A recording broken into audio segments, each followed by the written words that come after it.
Hey, what's up mga kabakyard? Nandito na naman ang inyong lingkod na si Bibi and welcome back to my YouTube channel again mga kabakyard. At it's me again, bagong araw, bagong vlog, bagong kaalaman na naman mga kabakyard. At ngayong araw mga kabakyard, i-update ko sa inyo ang mga alaga nating asil.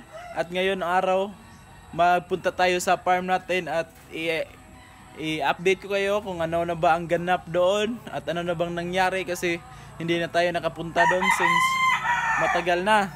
At ngayon palang araw na nakapagbalik tayo sa pag-vlog at it's been a month and parang hindi tayo nakapag-vlog kasi medyo na busy tayo sa papagkukumpuni ng mga gamit natin sa mga computer at yan ang mga sideline natin. Ipapakita ko sa inyo ang ating mga asil, mga Rhode Island Red. And ngayon, sige. Mga kabakyard, yan ay yung mga assorted breeds natin.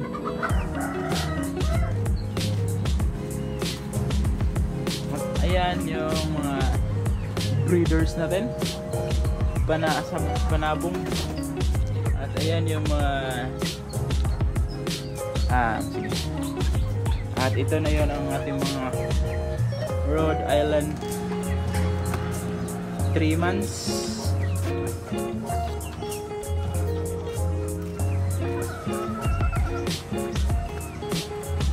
Bambingit ako.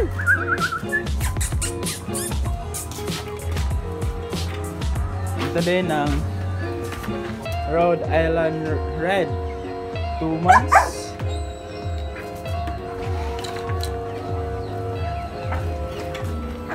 Yan din ang ating Rhode Island Red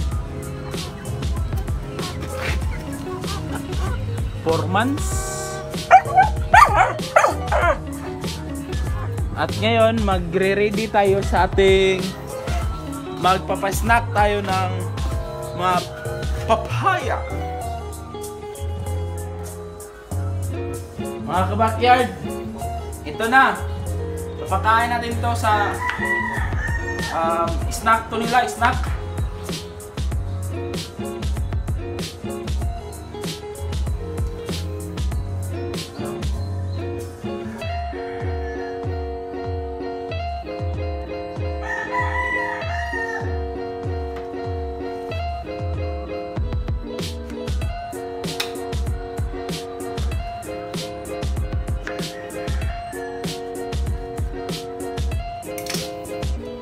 Ayan.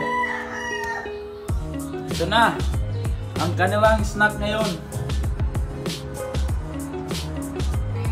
Ito na mga kabakyard yung pa-snack natin sa kanila.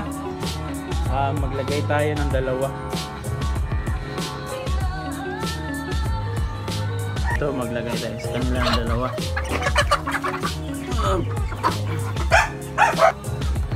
Ayan, kinakain na nila yung kwan. Yung iba hindi pa masyadong Ayan, kain lang kayo dyan.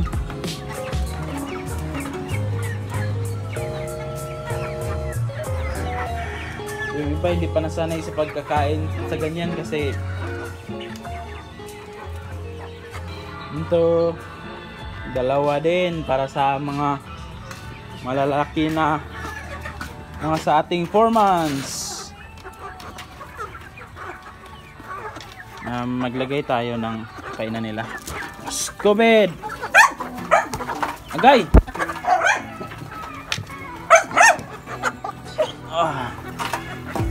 Kainan talaga nila. Yan. Yan, mauubos na din nila yan lahat. At mga kabakyard, since tag-ulan naman, ang pinapainom ko sa kanila is yung Vitamin Pro, yung probiotics. Ito naman sa pinapakain ko lang yung mga heritage chicken natin kasi para magiging masigla ang kanilang paglaki kasi bibigyan din tayo ng isang healthy chicks soon kasi ito ang magiging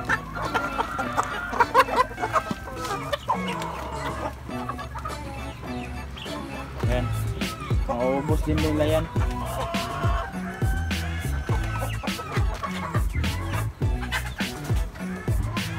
At ito last sa ating assorted breads. Shout out nga yung mga nakabili sa akin ng mga Rhode Island Red Dark Mahogany. Naubos lahat yung 60 1 month natin, 60 pieces, 60 heads. Na, grabe. Tik tik tik tik tik.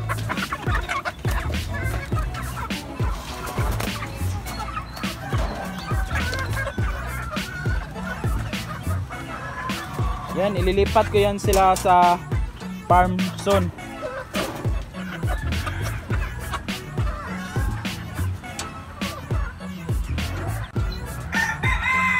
Ito mga kabakyard, yan yung alaga nating asil. At yung inahin natin, parang wala dito. Yan yung asil natin.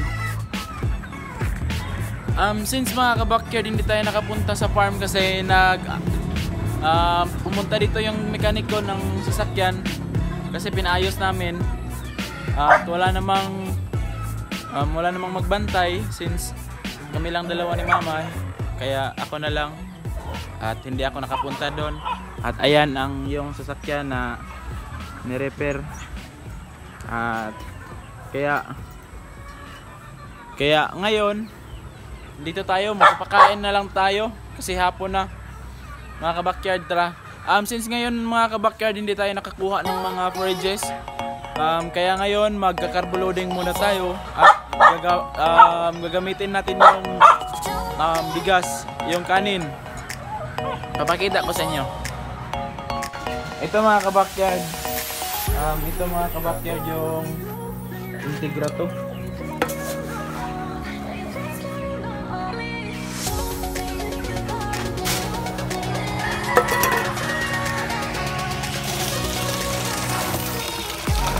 Baba na ng tubig kahit mga 3 to 5 minutes lang.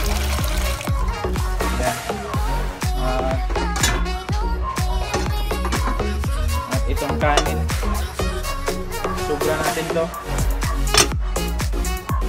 Ito mga kabakyard, ito ang nilagyan natin ito ng tubig kanina, binabad natin tubig at ito na medyo dumami na siya kasi nagyan ng tubig.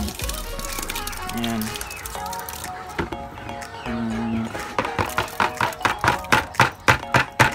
Ayan lang. Tapos yan, halo lang.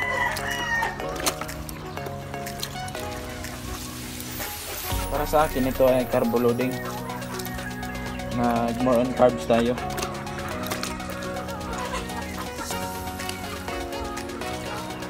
Para bilis lumaki yung mga alaga natin.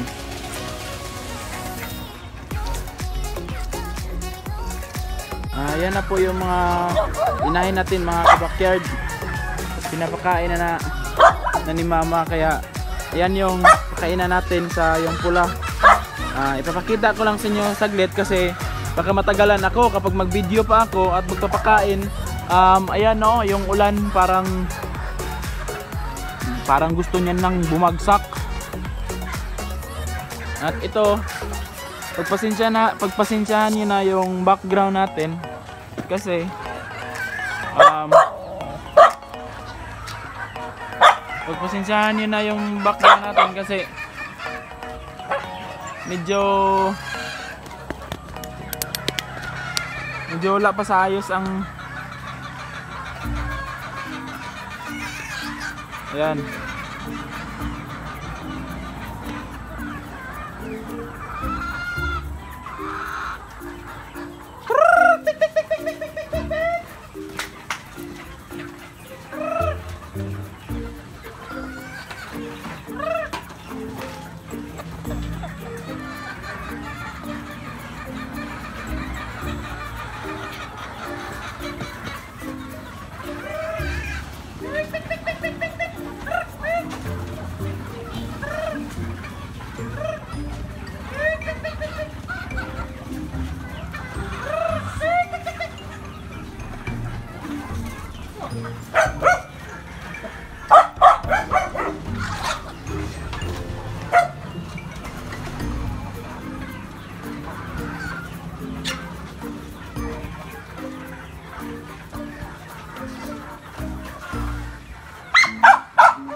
Mga ka-backyard, yung pinapakain natin sa mga inahing manok natin is yung concentrate. Yung concentrate at tapos nilagyan natin ng 1/4 ng Galimax 2 Plus para sa breeding natin.